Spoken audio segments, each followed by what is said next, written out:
Welcome back to Crit and Crit. I'm Scint. I'm Axion. And we are continuing our discussion of Mariel of Redwall by Brian Jacques as we play through Undertale. I love this music, though I love, like, most of the music in Undertale. Yep, just in time for a big boss fight. Alright, yeah, Undyne's an interesting character. Honestly, I think she and Mariel would probably get along real good. Or they would be constantly fighting. I think that's how Undyne says hello. So, I mean, I don't think you're wrong. I think that they would still get along. You know what, that's fair.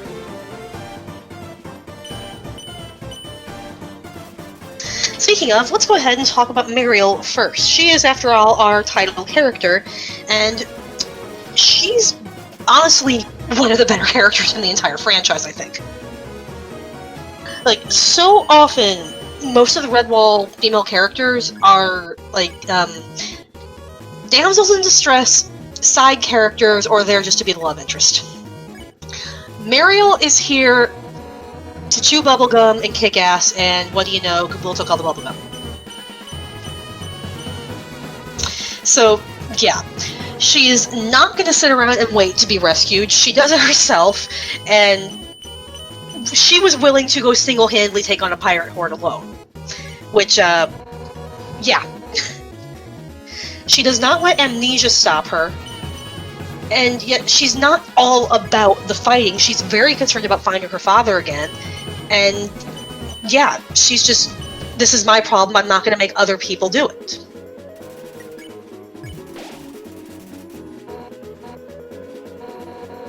So, yeah, I think that makes her a really fun character. Plus, she has a very unique weapon. Though, honestly, I think, given that she was the more fightery of the bunch, she should have been allowed to carry the sword of Martin the Warrior, but...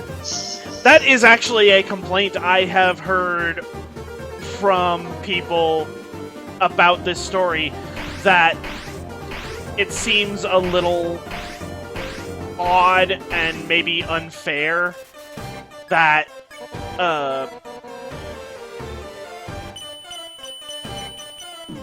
that Mariel didn't get to use the Sword of Martin, and Dandin, who was kind of a side character the whole time, did. I don't know, maybe it's because she wasn't from Redwall or something, I don't know.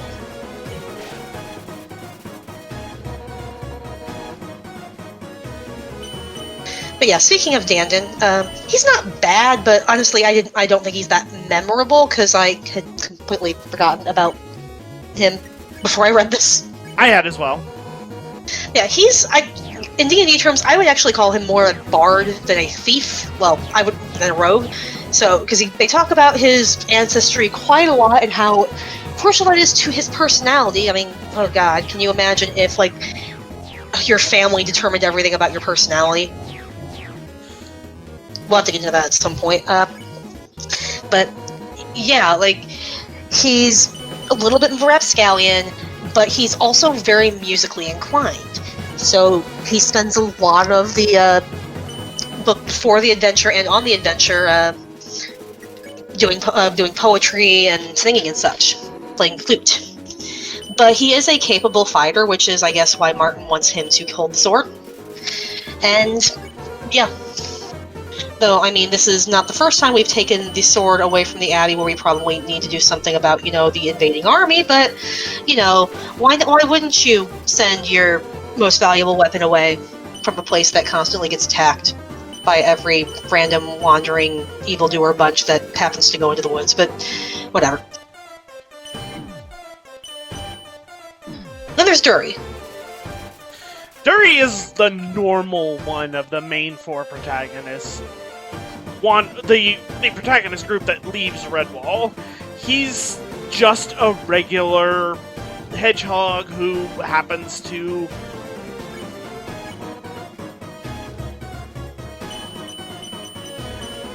not want to be in the basement his entire life. Yeah, he's mostly here because, well, one, because he kind of followed them out The jumping...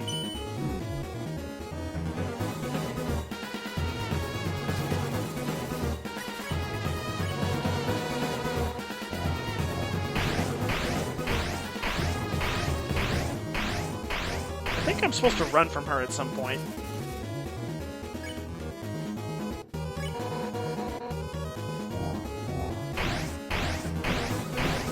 But yeah, Dury is definitely the commoner caught up in the whole situation. And he's the least capable fighter of the group.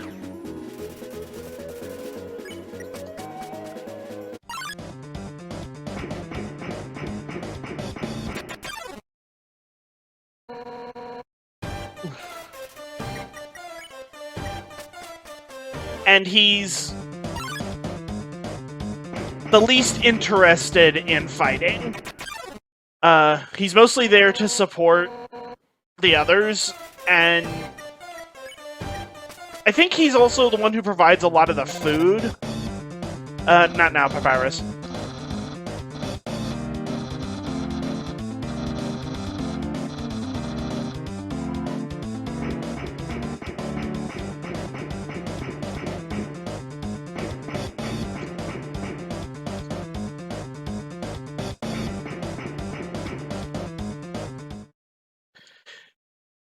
And honestly, he kind of fades into the background compared to the other characters a lot of the time, other than the fact that he's got that slight, unusual hedgehog accent.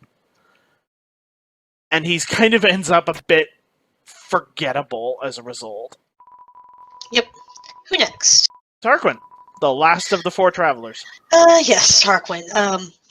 Tarquin special. Tarquin, I'm fairly certain, got sent to Redwall by Lord Longblade because the other hairs found him kind of annoying. It's explicitly stated that when Tarquin and Mariel are picked up by Ronblade on the ship, he basically says, "This is why I sent you to Redwall." I forgot about that. But yeah, he's constantly playing his little, like he calls it apparently in a one-man band thing. Singing these awful love songs he's written for Rosie, who we're not sure at this point in time reciprocates. We find out later, yes, she does. But yeah, despite that, he is very loyal, very capable in a fight, and just an all-around good guy if one who needs better taste in poetry.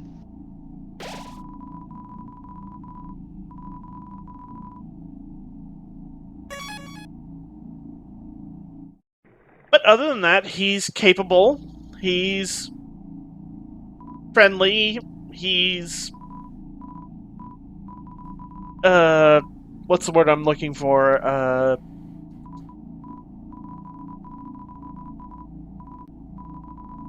Eccentric, I think, would be the best word. Yeah. And, yeah. So, who is next? Let's say Joseph. Okay, Joseph. Joseph is pretty determined to, ironic playing this game, to finish the work that he's been given. He's clearly very skilled at his job. He clearly cares about Mariel very deeply.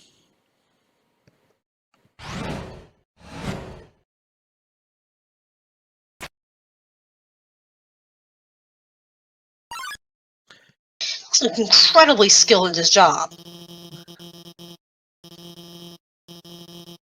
Like, everybody notes that Salamandastron is a big deal. So getting a commission from the Lord of Salamandastron is a big deal. And by all accounts, everyone is super impressed when they see the bell. So yeah, good job, Joseph. You know what you're doing.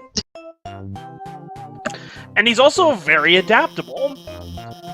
He survives nearly being killed by Gabul, though admittedly somewhat that's luck. And once he recovers, he immediately begins working with a couple of the other escapees to form a resistance movement. He maps out the extensive tunnels that wind through Terramort Island, and he and his allies use this entire spider web of tunnel networks to harass the pirates. They sink ships.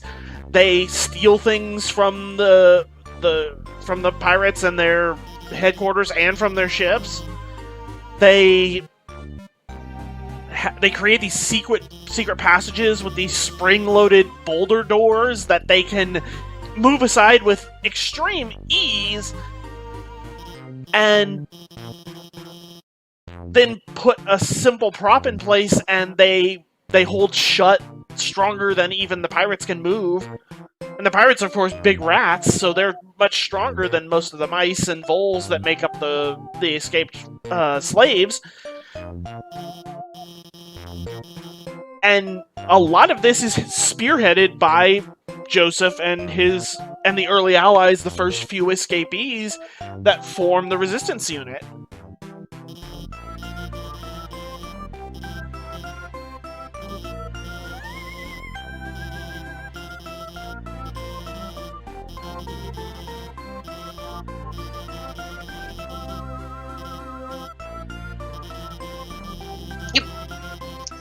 So, Ronblade?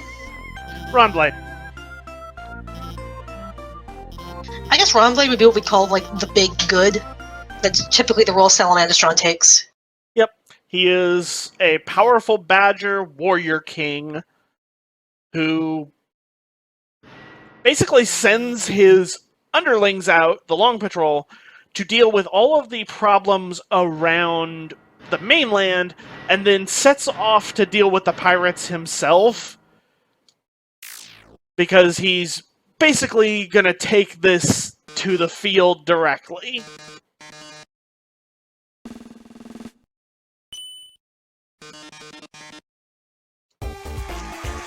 Hello, Metaton.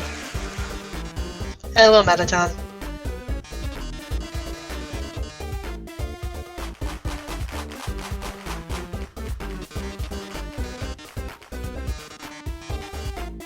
So, Ronblade's biggest issue is that he falls into the Blood Rage, which is apparently a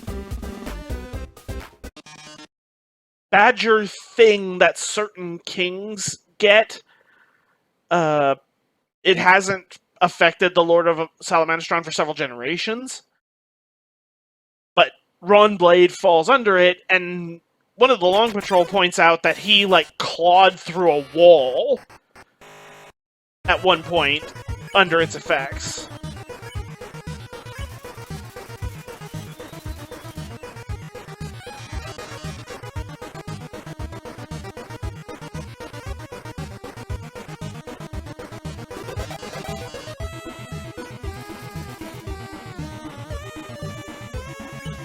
So yeah, aside from the occasionally flying into a blind, murderous frenzy, Ronblade's a pretty reasonable guy.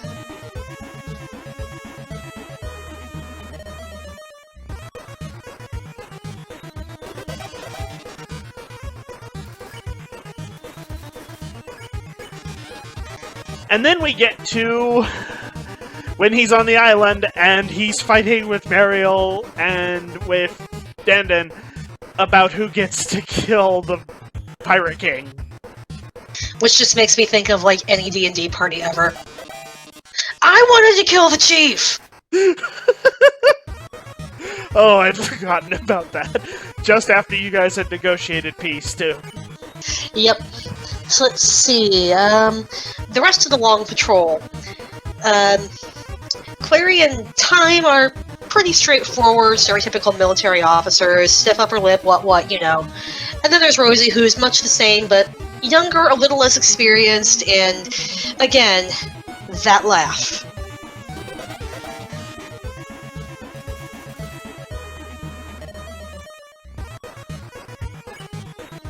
Any other heroic characters that we really need to look at? I guess there's the Redwallers. We should probably discuss at least a couple of them. I mean, they don't really stand out like they have in the past, because, well...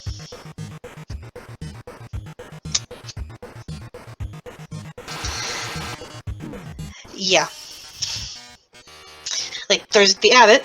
We always have an Abbot character that's pretty much just there to be, like, I'm in charge and reminding you that we are, quite peaceful. There is the, Badger Mother, who's there to be protective of everybody and violent if we need. There are some various other warrior types about, like, the squirrels and the otters who aren't super warrior-ish, but more so than the peaceful mice and stuff.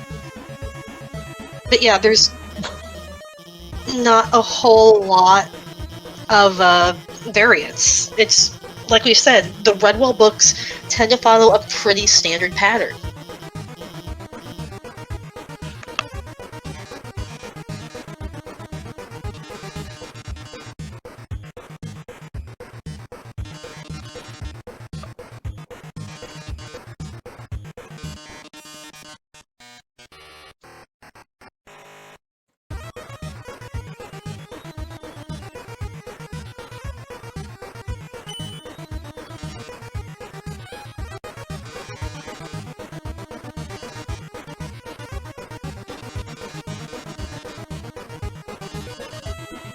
I guess that moves us over to the rats, so Gabul. So, Gabul starts out the story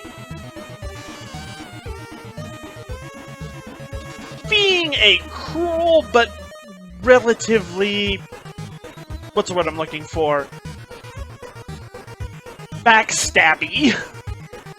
Like I said earlier, chronic backstabbing disorder. It's kind of a requirement if you're a Redwall villain. Yeah.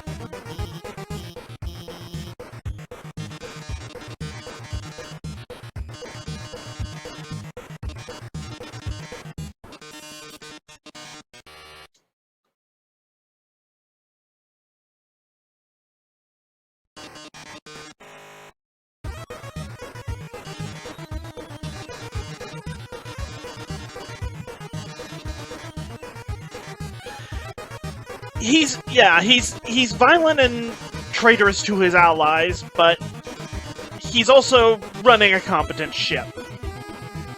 Pun not intended. I'm ashamed of myself. Why? You know why.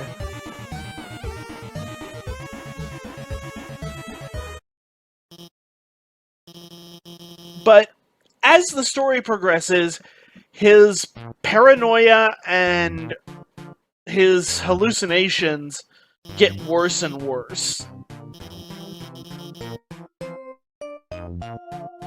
And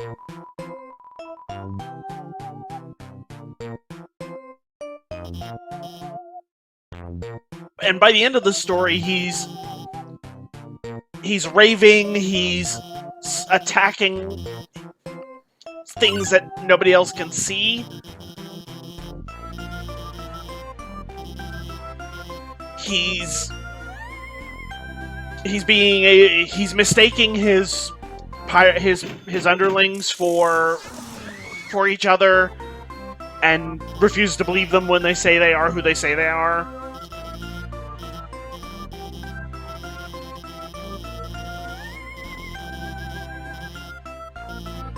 And despite all this, he's still a competent fighter. He's got a bizarre sort of cunning. He's able to hold his own in a fight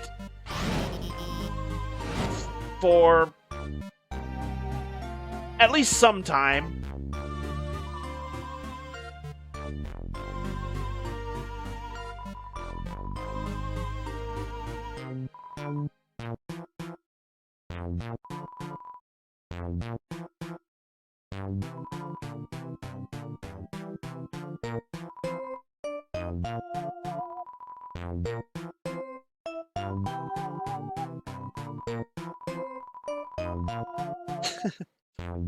I forgot about some of these. Yep.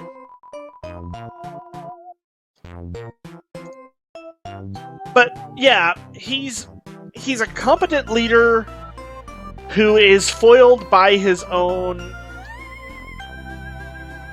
paranoia, his constant need to double-cross his own allies, and his increasing paranoia and madness as he becomes more and more unstable, as he's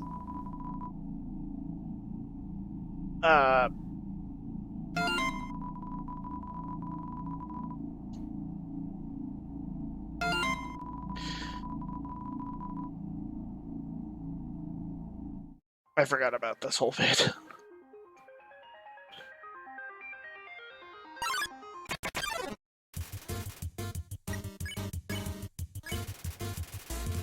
Yeah, I'm not sure there's much more I can say about Gabul that's already that's not already been gone over just by looking at how he treats his crew and how he reacts to the other characters as he just falls further and further into insanity. Yeah, I don't really have anything to add. So, I think that's basically the major characters, so probably a good place to stop. Yep. Then we will pick this up next time and explore Hotland as we continue our discussion of Mariel of Redwall. See y'all then. Bye.